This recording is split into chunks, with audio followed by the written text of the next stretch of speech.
Hello guys, welcome back to the channel and welcome back to elite wrestling. तो guys सबसे पहले मैं आप लोगों को कहना चाहूंगा कि गाइज ये एक Q&A वीडियो है और आप ये Q&A वीडियो आखिर तक जरूर देखना, क्योंकि गाइज पॉसिबली आपने Q&A वीडियो में कोई सवाल नहीं पूछा होगा, लेकिन गाइज अगर आपको कोई डाउट होगा और वही सेम सवाल किसी और ने पूछा होगा और अगर मैंने उसका सवाल इस वीडियो में पिक किया होगा तो गाइज आपका भी डाउट क्लियर हो जाएगा। इसलिए मुझे लगता है कि आपको ये Q&A वीडियो आखिर तक जरूर देखना चाहिए। और ये वीडियो शुरू करने से पहले मैं आप लोगों को 2-3 बातें बताना चाहूंगा कि गाइज मैंने इस Q&A वीडियो में किसी भी तरीके के रैपिड फायर सवालों को नहीं पिक किया, क्योंकि गाइज मुझे लगता है कि रैपिड फायर सवाल कोई सवाल नहीं होते, वहां पर आप सिर्फ मेरा ओपिनियन जानना चाहते हैं, इसीलिए मैंने इस Q&A वीडियो में रैपिड फायर सवाल नहीं पिक किए। लेकिन गाइज अगर आप चाहते हैं कि मैं रैपिड फायर सवाल हमारे Q&A वीडियो में आंसर करूं तो गाइज आप इस वीडियो के कमेंट सेक्शन में कमेंट कर कह सकते हैं कि मैं रैपिड फायर सवाल भी हमारे Q&A वीडियो में इंक्लूड करूं। और गाइज दूसरी बात यह है कि मैंने इस वीडियो में मेरे किसी भी पर्सनल सवालों का जवाब नहीं दिया, क्योंकि गाइज मुझे लगता है कि मेरे पर्सनल सवाल हम किसी और Q&A वीडियो में कर सकते हैं। पर गाइज ये Q&A video specifically only tasselling के लिए होने वाली है। तो गाइज अब ज्यादा देर ना लगाते हुए चलिए वीडियो शुरू करते हैं। और गाइज शुरुआत करते हैं हमारे इस वीक के पहले सवाल से, जो कि पूछा है सीक्वल रिटर्न्स ने, और ये जानना चाहते हैं कि AEW ने अपने शो सैटरडे को क्यों शिफ्ट किए हैं। तो गाइज आप में से कई सारे लोगों के मन में ये सवाल होगा कि AEW ने अपने शोज को सैटरडे को क्यों शिफ्ट किया, कि क्या AEW NXT के टेक ओवर पेपर को काउंटर करना चाहती है, इसीलिए AEW ने अपने डायनामाइट शोज वेंसडे के जगह सैटरडे को रखे हैं। ऐसे बहुत सारे सवाल आपके मन में है। तो गाइज मैं आपको बताना चाहूंगा कि AEW ने NXT के टेक ओवर पेपर को काउंटर करने के लिए अपने शो सैटरडे को मूव नहीं किए, बल्कि गाइज AEW ने अपने डायनामाइट शो सैटरडे को मूव करने के लिए एक रीजन है। और गाइज ये रीजन है कि इस वीक TNT नेटवर्क पर NBA के गेम्स शुरू होने वाले हैं, जिसकी TNT नेटवर्क के साथ डील बहुत ही बड़ी है। और इस पैंडेमिक के चलते NBA गेम्स को रोक दिया गया था, लेकिन अब NBA के गेम्स अचानक से दोबारा से शुरू हो रहे हैं, जहां पर NBA और ऑल एलीट रेसलिंग का टीवी टाइम सेम ही था। इसी वजह से ऑल एलीट रेसलिंग ने अपना टीवी टाइम चेंज कर लिया है। इस पर मैंने एक डिटेल में वीडियो बनाई है, जो कि अगर आपने नहीं देखी तो गाइज आप वो वीडियो देख सकते हैं, क्योंकि गाइज NBA के सीजन के चलते ऑल एलीट रेसलिंग ने अपने डायनामाइट्स के टेपिंग में बहुत सारे चेंजेस किए हैं, जो आपको उस वीडियो में पता चल जाएंगे। और गाइज ऊपर आए हुए आई बटन पर आपको वो वीडियो दिख रही होगी।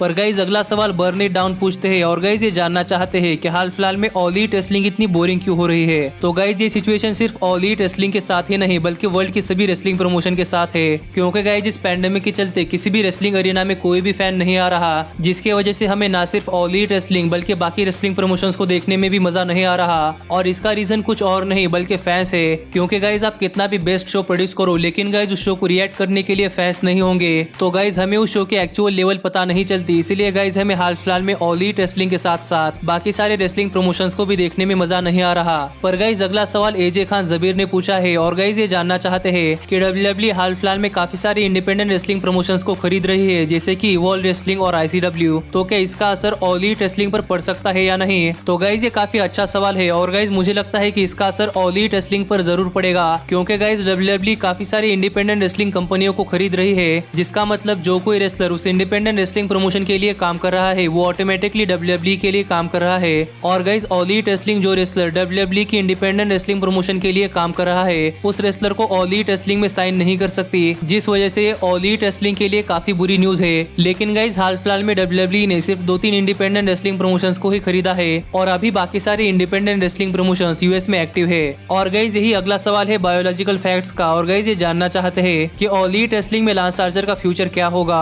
और अगर ऑल एलीट रेसलिंग में John Moxley versus lance Archer all elite wrestling championship के लिए होता है तो क्या होगा। तो गाइज मुझे लगता है कि लांस आर्चर का ऑल एलीट रेसलिंग में फ्यूचर काफी तगड़ा होने वाला है। लेकिन गाइज हाल फिलहाल में ऑल एलीट रेसलिंग ने लांस आर्चर को कोडी के साथ इन्वॉल्व कर बहुत ही बड़ी गलती कर दी थी, क्योंकि गाइज ये मैच ऐसा मैच था जो मैच कोई भी अगर हारता है तो उसकी ऑल एलीट रेसलिंग में लेवल कम होने वाली थी। और यही सेम चीज लांस आर्चर के साथ हो चुकी है, क्योंकि लांस आर्चर कोडी के हाथों हार चुके हैं। लेकिन गाइज फिर भी all elite wrestling lance Archer को ऑल एलीट रेसलिंग के फ्यूचर के बहुत ही बड़े मॉन्स्टर के तौर पर बुक कर रही है, जिससे ये तो पता चलता है कि गाइज लांस आर्चर का ऑल एलीट रेसलिंग में फ्यूचर काफी ब्राइट होने वाला है। और जहां तक बात है John Moxley versus lance Archer की, तो गाइज मुझे लगता है कि हमें John Moxley versus lance Archer ये मैच ऑल एलीट रेसलिंग की वर्ल्ड हेवीवेट चैंपियनशिप के लिए नहीं देखने को मिलेगा। पर गाइज पॉसिबली हमें फ्यूचर में ऑल एलीट रेसलिंग में John Moxley versus lance Archer ये फ्यूड देखने को मिल सकती है। गाइज अगला सवाल समीर सैयद ने पूछा है, और गाइज ये जानना चाहते हैं कि मुझे क्या लगता है कि इस हफ्ते NXT और ऑल एलीट रेसलिंग दोनों ही शोज अलग अलग दिन पर होने वाले हैं, तो क्या इस हफ्ते इन दोनों ही शोज की व्यूअरशिप 1 मिलियन के पार कर सकते हैं या नहीं। तो गाइज यहाँ पर पहली बात तो ये है कि इस वीक का NXT का शो वेडनेसडे को ही होने वाला है, और NXT के शो को टक्कर देने के लिए ऑल एलीट रेसलिंग का डायनामाइट शो नहीं होगा, जिससे की पॉसिबिलिटी बनती बनती है कि इस वीक वाले NXT के शो की व्यूअरशिप काफी ज्यादा आ सकती है। लेकिन गाइज वही अगर हम बात करें इस वीक के ऑल एलीट रेसलिंग के डायनामाइट शो की, तो गाइज इस वीक का ऑल एलीट रेसलिंग का डायनामाइट शो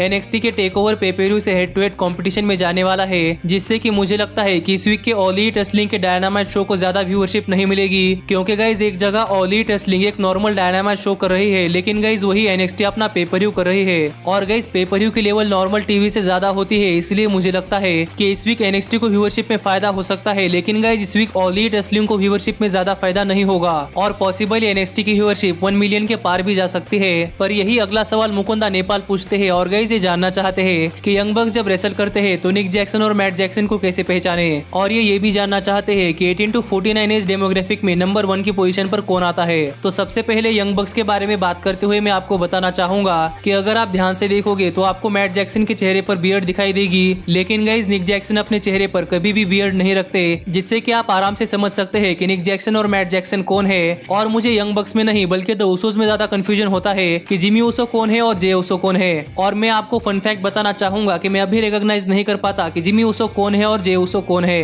और जहां तक बात है 18 to 49 एज डेमोग्राफिक के नंबर 1 पोजीशन की, तो गाइज 18 to 49 एज डेमोग्राफिक में रेसलिंग के अलावा यूएस में काफी सारे टेलीविजन शोज होते हैं जो कि नंबर 1 की पोजीशन पर आते हैं, लेकिन गाइज हमें उन शोज से कोई लेना देना नहीं होता, इसलिए मैं नंबर 1 की पोजीशन पर कौन आया ये नहीं बताता। और यही मैं आपको एक और बात बताना चाहूंगा कि गाइज आप एक कमेंट में 2-3 सवाल कर सकते हैं, क्योंकि गाइज मैं 2-3 सवालों का जवाब दे सकता हूँ, लेकिन गाइज आप एक कमेंट में 3 से ज्यादा सवाल मत किया करो, क्योंकि गाइज आपके सवाल काफी लंबे हो जाते हैं और मैं इतने सारे सवाल नहीं पढ़ सकता। और गाइज यही हमारा अगला सवाल अंजुम बानो पूछते हैं और गाइज ये जानना चाहते हैं कि मेरी कोई गर्लफ्रेंड है या नहीं और मैं कहाँ पर रहता हूँ, और क्या क्रिस जेरिको दोबारा से ऑल एलीट रेसलिंग के वर्ल्ड हेवीवेट चैंपियन बन सकते हैं या नहीं। तो गाइज पहले 2 सवालों के बारे में रहने ही दो, क्योंकि मैंने आप लोगों से पहले ही कहा है कि मैं मेरे पर्सनल सवालों का जवाब किसी और वीडियो में दूंगा। लेकिन गाइज जहाँ तक बात है क्रिस जेरिको के दोबारा से ऑल एलीट रेसलिंग के वर्ल्ड हेवीवेट चैंपियन बनने की, तो गाइज मुझे लगता है कि क्रिस जेरिको कभी भी दोबारा से ऑल एलीट रेसलिंग के वर्ल्ड हेवीवेट चैंपियन नहीं बनने वाले, क्योंकि guys Chris Jericho inaugural all elite wrestling world heavyweight champion थे, जो कि उनके नाम के साथ हमेशा से मेंशन किया जाने वाला है। और अब क्रिस जेरिको की एज भी बहुत ज्यादा हो चुकी है, जिस वजह से मुझे नहीं लगता कि क्रिस जेरिको दोबारा से ऑल एलीट रेसलिंग के वर्ल्ड हेवीवेट चैंपियन बनेंगे।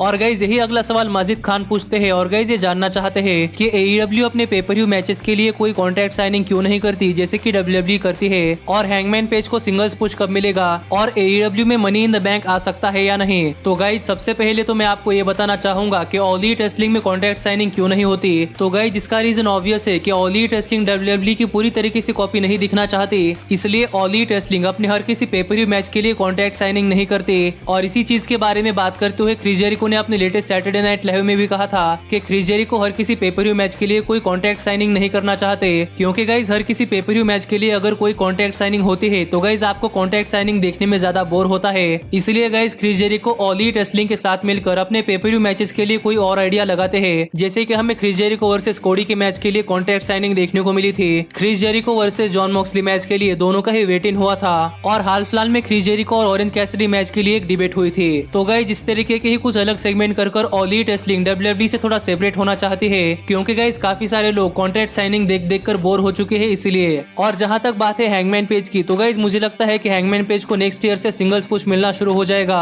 क्योंकि गाइज कुछ तगड़े सोर्स का कहना यह था कि नेक्स्ट ईयर से केनी ओमेगा को सिंगल्स पुश मिलने वाला है, जिसका मतलब कि केनी ओमेगा और हैंगमैन पेज दोनों ही अलग अलग होने वाले हैं, और पॉसिबली हमें केनी ओमेगा के साथ ही हैंगमैन पेज का ऑल एलीट रेसलिंग में सिंगल्स पुश देखने को मिल सकता है। और जहां तक बात है money in the bank match के ऑल एलीट रेसलिंग में आने की, तो गाइज मैं आपको बताना चाहूंगा कि money in the bank match all elite wrestling में कभी नहीं आएगी, क्योंकि गाइज माना कि money in the bank match को क्रिस जेरिको ने इन्वेंट किया था, लेकिन guys money in the bank match का कॉपीराइट WWE के पास है, जिससे कि all elite wrestling money in the bank match को ऑल एलीट रेसलिंग में नहीं ला सकती। गाइज अगला सवाल अश्विनी कुमार पूछते हैं और गाइज ये जानना चाहते हैं कि ऑल एलीट रेसलिंग जेक हेगर को मेन इवेंट पिक्चर में कब लाएगी। तो गाइज मुझे लगता है कि जब तक कि जेक हेगर इनर सर्कल के साथ इन्वॉल्व है तब तक जेक हेगर ऑल एलीट रेसलिंग के किसी मेन इवेंट पिक्चर में नहीं आ सकते, क्योंकि गाइज जब तक जेक हेगर इनर सर्कल में इन्वॉल्व होंगे तब तक जेक हेगर को सभी लोग आफ्टर थॉट मानेंगे। लेकिन गाइज अगर जेक हेगर इनर सर्कल से अलग होते हैं तो गाइज हमें ऑल एलीट रेसलिंग में जेक हेगर का बहुत ही बढ़िया रन देखने को मिल सकता है। पर गाइज अगला सवाल हार्दिक केवली 99FF गेमिंग पूछते हैं और गाइज ये जानना चाहते हैं कि ऑल एलीट रेसलिंग का लॉकर रूम लीडर कौन है। तो गाइज मैंने आपको बहुत पहले ही बताया था कि ऑल एलीट रेसलिंग ने अपना locker room leader Chris Jericho को बनाया है,